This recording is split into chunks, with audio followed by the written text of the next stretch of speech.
For nearly 200 years, they were the elite warriors of Christendom, feared by kings, trusted by pilgrims, envied by nobles. They built Europe's first international financial network. They fought impossible battles against overwhelming odds.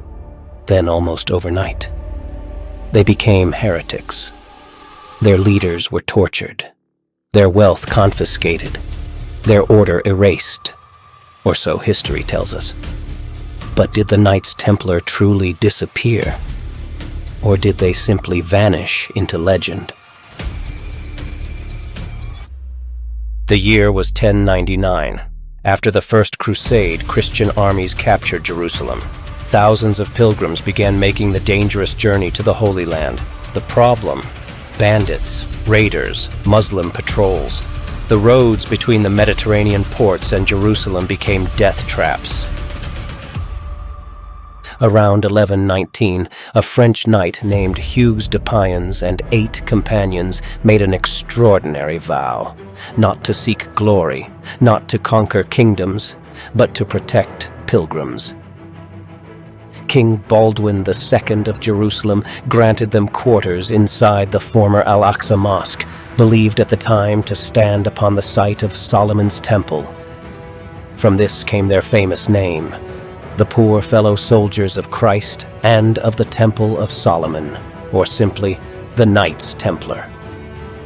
Ironically, although they called themselves Poor Knights, they would become one of the richest organizations in medieval Europe.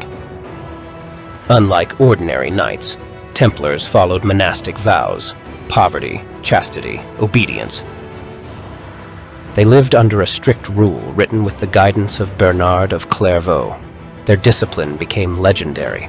One regulation became especially famous: a Templar was forbidden to retreat, unless faced with odds greater than roughly 3 to 1.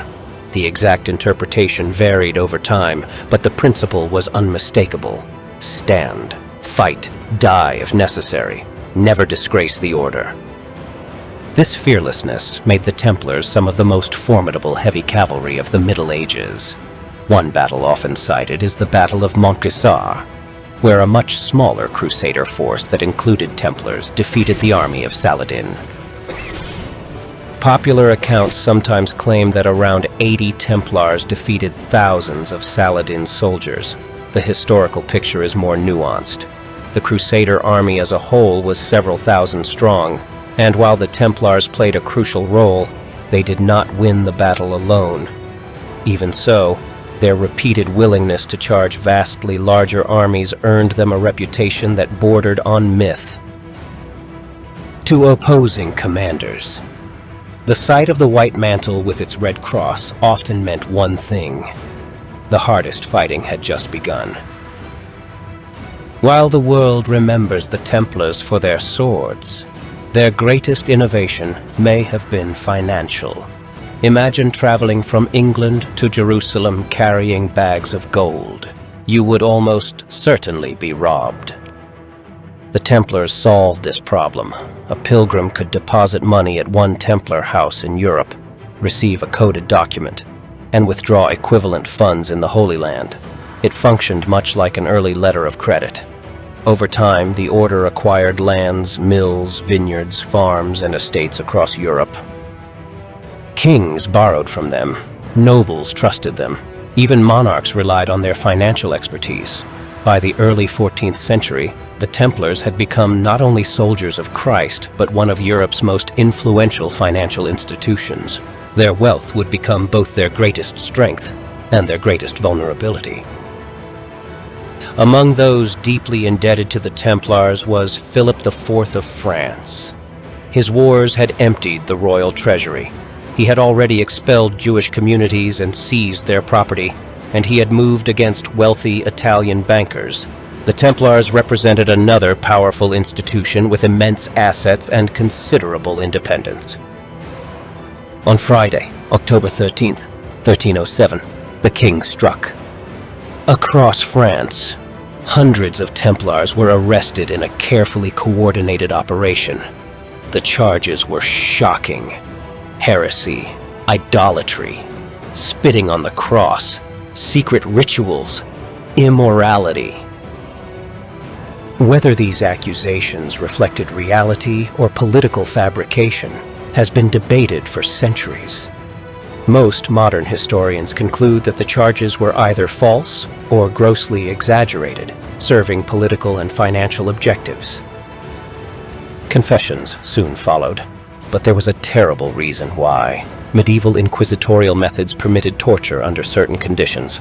Prisoners could be subjected to techniques including the strappado, where victims were suspended by ropes tied behind their backs, causing excruciating strain and injury. Other methods involved prolonged sleep deprivation, shackling, and psychological pressure.